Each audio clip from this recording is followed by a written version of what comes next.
Hey everyone, this is David Brown with the migration update for April 22nd, 2022 from the Braddock Bay Hawkwatch.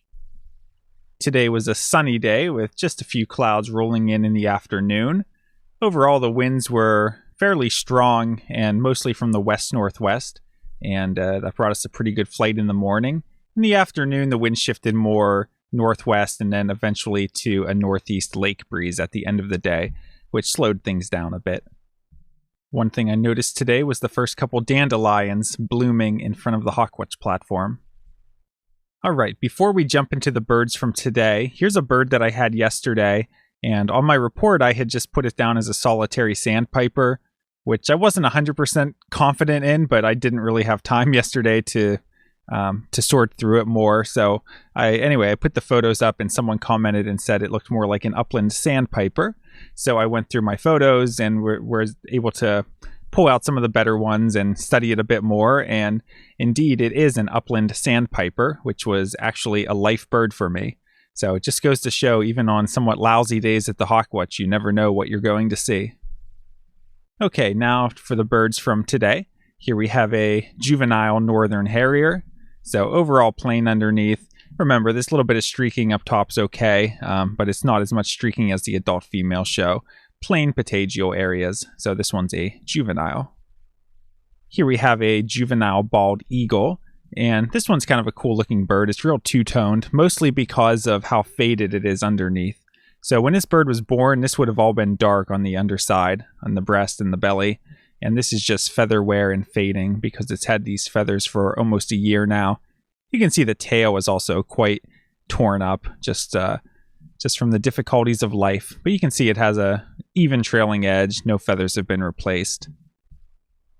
Here's another juvenile bald eagle, and you can see it's kind of similar to the other one, but the underside is more whitish rather than whatever that cream color of the other one was, just from being so faded. But again, even trailing edge. No feathers have been replaced yet. Here we have another juvenile northern harrier, so you can see no streaking at all on this one, just super plain underneath. Here's an osprey that is staring into our souls. And when it went by, I said it'll come back in 10 minutes with a fish, and sure enough, I think it was 11 minutes it took it to go get a fish and come back. Here we have another northern harrier high overhead, so it gives you more of that silhouette look. So it's got these kind of real lanky, long wings and long tail. And here we have a broad-winged hawk in a glide. Remember, broadwings often show these really straight trailing edges to the wing when they're in a glide. And we did pretty well for broadwings today. I was surprised. We ended up with over 500 for the day.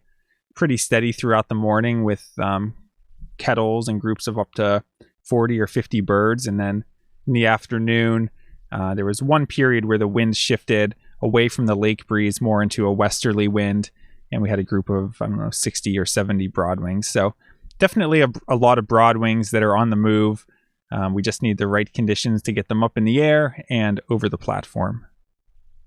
Here we have a juvenile peregrine falcon. So we know it's a juvenile because if it was perched, the streaking would be vertical. And we know it's a peregrine falcon just from the facial pattern. It's a falcon, so it has pointed wings. And just the way the bird was flying, the speed that it would take, the amount of time it would take for it to soar in a circle. Being a bigger bird than the other falcons, they soar and circle more slowly. Here we have a juvenile red-tailed hawk, so we can see the patagial bars and the belly band, but no dark trailing edge to the wing and no red tail, more of a brownish tail with striping. And we can see this one has a really white throat. I'd say this bird's pretty pale overall, which many juveniles are. And here we have part of a group of broad-winged hawks. And when you're looking at these groups circle, it looks so impressive, but when you try to capture it in a photo, it doesn't really capture the same feeling. But you can see there's I don't know how many birds are in this photo, 15 or 20 maybe. So it gives you an idea of what we're starting to see as the broad-winged hawk migration picks up. Here we have an adult bald eagle. Here we have an immature bald eagle that's coming up on 2 years old. So the ones that are 2 and 3 have these really white undersides usually, and we can actually age it to the specific year because of the wing feather. So we can see that these longer feathers here are retained juvenile feathers. See them here These ones in between that are shorter have been replaced. These are retained juvenile, and these ones here that are shorter have been replaced. So next year, this bird will have replaced most of these retained juvenile feathers. So it'll still maybe have 1 or 2 feathers on each wing that are longer and sticking out more. And the rest will be the shorter ones that have been replaced. In the afternoon, we had 2 immature golden eagles. Unfortunately, both of them were really distant. The first one I couldn't even get photos of. This was the second one. But just from this distant silhouette, we can see that the head is much smaller than the tail. We can see that it's holding the wings up in a little bit of a V or a dihedral. And we can even sort of make out the white patch on the wing. So this is just typical of a golden eagle. I would say overall from a distance, bald eagles, again, usually look very rectangular, whereas golden eagles look kind of more smooth and rounded. At least that's the way that I perceive them. Because usually when I get on a golden eagle, there's just something about it right away that you're used to seeing so many bald eagles and they're kind of rectangular looking. I don't know another way to put it. But when you see a golden eagle, it's kind of like seeing a nice sleek sports car.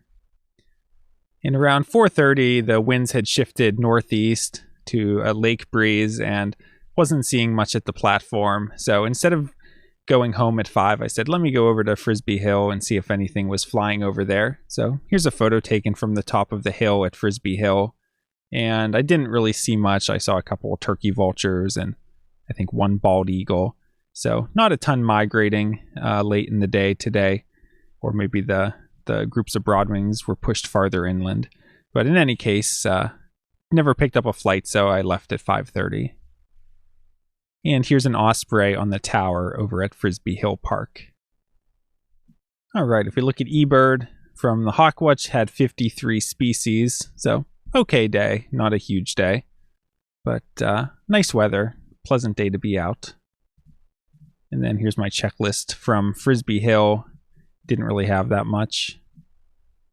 And if we take a look at hawk count for our migrant raptor totals, we had 181 turkey vultures, 2 osprey, 17 bald eagles, 7 northern harriers, 25 sharp-shinned hawks, 7 Cooper's hawks, 511 broad-winged hawks, 22 red-tailed hawks, 1 rough-legged hawk, which was a nice light morph that really lit up with the sun hitting it, 2 golden eagles, 1 American kestrel, and 1 peregrine falcon for a total of 777 migrants today.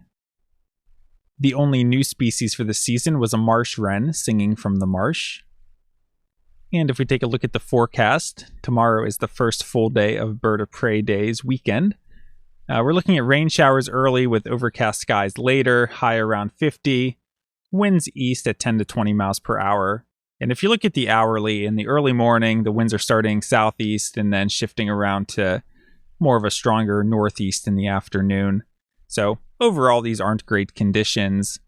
Gloomy, cloudy, overcast skies, chance of rain. So I wouldn't expect a ton to be migrating. The early morning, we'll see if there's any flight at all before the rain moves in. I think the rain's hitting sometime midday. But when the winds are southeast, that's slightly more favorable. If we get anything at all, maybe some sharp-shins pushing through low, maybe some kestrels low. So anyway, I'm sure there will be birds around and we'll make the best of it and have a good time, but not looking like a huge migration day. For Sunday, we're looking at a mix of sun and clouds with a high near 60, winds northeast at 5 to 10 miles per hour. So this is kind of an interesting day, and I've been trying to study the wind to see what it's doing. Away from the lake, the winds are more southerly and more favorable. Up along the lake shore is kind of a light lake breeze. But that lake breeze may stay light enough that the flight stays over the platform. So I would imagine there will probably be decent migration overall on Sunday. But the trick will be, will we be able to see it from the platform? Or maybe have to move into Frisbee Hill and pick it up there?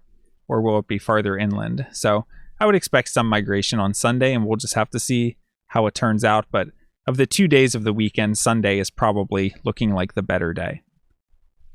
And for Monday, we're looking at rain showers in the morning with thunderstorms developing in the afternoon. High up around 70, Winds southwest at 5 to 10. So it's a good wind direction, but they're super light. Seems like it'll be kind of another gloomy, rainy day, so probably not much migration overall. Again, maybe some sharpshins and kestrels and harriers and ospreys and that kind of stuff that doesn't mind the rainy conditions as much, but probably not good for things like buteos and vultures. And like I mentioned, we're now into Bird of Prey Days 2022. The first event was this evening at 7 p.m., but tomorrow there's events starting as early as 8 a.m. with a bird walk, and then different presentations and programs starting from 10 a.m. on, it looks like. And then on Sunday, first presentation at 10 a.m. So I'll put a link to this in the description. You can visit Braddock Bay Raptor Research at bbrr.org to get the full schedule. So I hope to see a lot of you out this weekend. And again, even if the weather's not great, I think we can make the best of it. And there's definitely more and more songbird migrants showing up every day. So we'll have birds to look at, even if there's not a lot of raptors. All right, that's it for today. If you like this video, please hit the like button and be sure to subscribe and hit the notifications bell so you don't miss any of these daily updates from the Braddock Bay Hawkwatch. This is David Brown. Thanks for watching.